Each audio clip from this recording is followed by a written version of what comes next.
Welcome everyone to the very first installment of Dr. Todd Talks Tunes, the new show brought to you by the OLLI program, Osher Lifelong Learning Institute at Cal State Monterey Bay. I'm your host, Dr. Todd Samra, and we are going to use this show to talk about music history today, which might sound a little bit like an oxymoron, but we're talking about basically the development of music history in this show. And today we're going to begin with the rock band Pink Floyd. I have a shirt on to commemorate that, and Dark Side of the Moon, and talking about why it's such a legendary work of art. Of course, people know that Dark Side of the Moon is one of the best-selling albums of all time. I mean, it was on the #1 charts for, what was it? I've got it here. 741 weeks. From 1973 to 1988, it was in the top-selling albums every week. So that's legendary right there. So we know it's one of the greatest albums of all time, rock albums, but I contend it's one of the greatest collections of music of all time.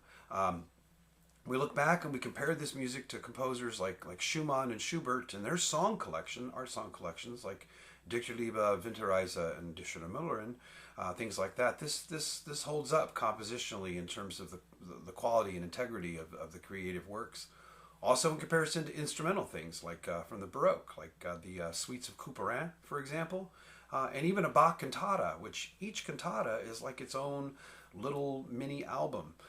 So when comparing this album, I think we need to compare it beyond the realm of other rock albums and compare it to some of the great song collections throughout music history. Of course, one of the reasons for this is the extreme good guitar playing on the album. And David Gilmour, the guitar player in Pink Floyd, is a legendary artist. Here's my cheap graphics. There's a picture of David Gilmour, an excellent artist, and probably one of the defining characteristics of Pink Floyd. Here's a group of the whole band. One of the defining characteristics of Pink Floyd is the ability to bend pitch. David Gilmour uses a lot of pitch bending in his solo work. So instead of just moving up the frets, you know, you can do it by sliding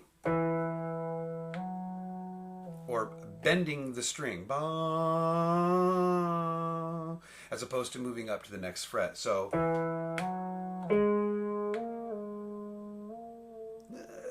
my little trigger over here isn't very good, but so he would do that by bending the string, and that's one of the characteristics of their music. Of course, he gets that from blues, but he's such a great creative artist, especially melodically and with his guitar solos. That's a big reason for Pink Floyd's success. But this album is different. This isn't just a rock guitar album. This is a work of art, and we're told that from the very beginning of this album. It begins, of course, with the song "Breathe," which is also called "Speak to Me."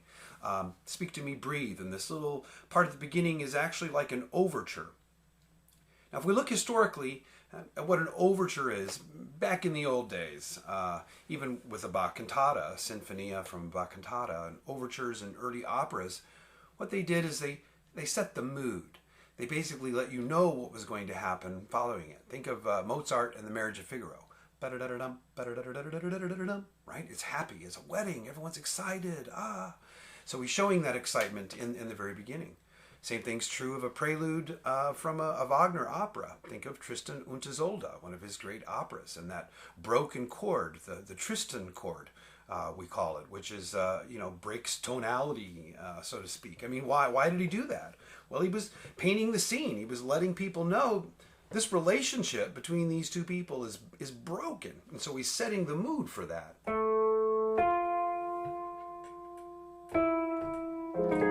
That chord right there. Then he does it again. He just goes even higher, more intense, right?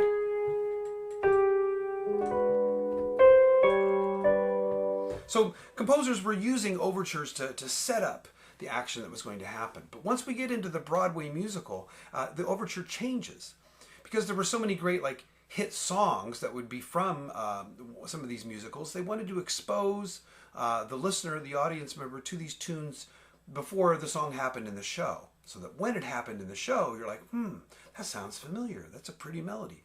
Have I heard that before? Well, you did. You heard it in the overture.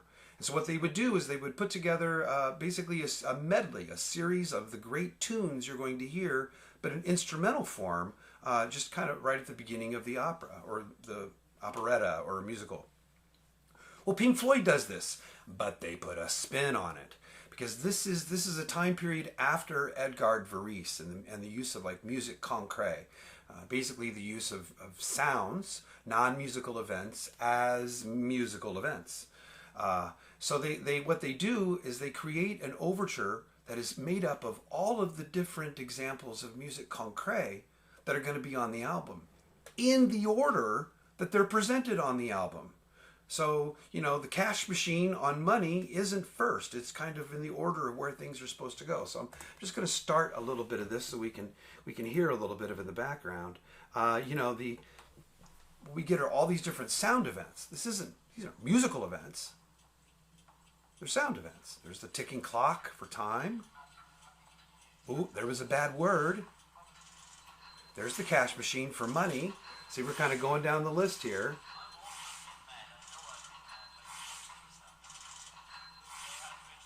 Eventually we're going to get to brain damage and the screaming and the right? This is not music. Those are not musical instruments playing that, but this is still music. It still falls into the category of what would be defined as musical events. This is planned out, and it's done so in a very purposeful manner. There it is. There's a scream. How that must have sounded to the first listeners in 1973. That must have been amazing. You know, getting your pregame on, getting ready to go, put the album on, clean it off, put down, hit start, hit start, put the needle on and go. That must have been an amazing thing. So they're creating an overture out of these sound events that we're going to hear throughout the album. Right here at the beginning, it's an overture. It's setting up, pre-planning what's going to happen, and that's not really the spirit of rock and roll. Spirit of rock and roll is more related to improvisation and not necessarily calculating and planning things out like you would do in classical music. So this album really straddles a lot of different lines here. You know, it's on both sides of the fence. It's a rock album, but it's a work of art. And so it's a little bit of both. Of course, we have many great songs on here. People are very familiar with the songs. Things like Money, Us and Them, Brain Damage, The Lunatic is on the Grass. It's very clever. It's wonderful music. And of course, Money is in 7/4, which is an asymmetrical meter, which is it's kind of like if you're building a wall out of bricks and you have square bricks, 4 sides, it's easy to build a wall. But if you have a 7-sided brick, well, the wall's going to become asymmetrical. You can still build a wall, but it will be asymmetrical. It's not going to have a clean edge on the top. And that's the way asymmetrical music is. Peter Gabriel's going to do this with Salisbury Hill, which is also in 7/4. So creating songs in 7/4 in the 1970s was actually kind of a cool thing to do, but before that had belonged to the realm of classical music. So this album is really on both sides of the fence. Is it a rock album? Is it a classical album? Is it, it's art music. And I think by definition, that's how we define classical music. Music that is created to be art as opposed to music that is to be created for public consumption. So this has been the very first episode of Dr. Todd Talks Tunes. I hope you've enjoyed it. We're going to have an online discussion, but you may be watching this video long after that is over with. Please join us again in the future, and thank you for joining us today.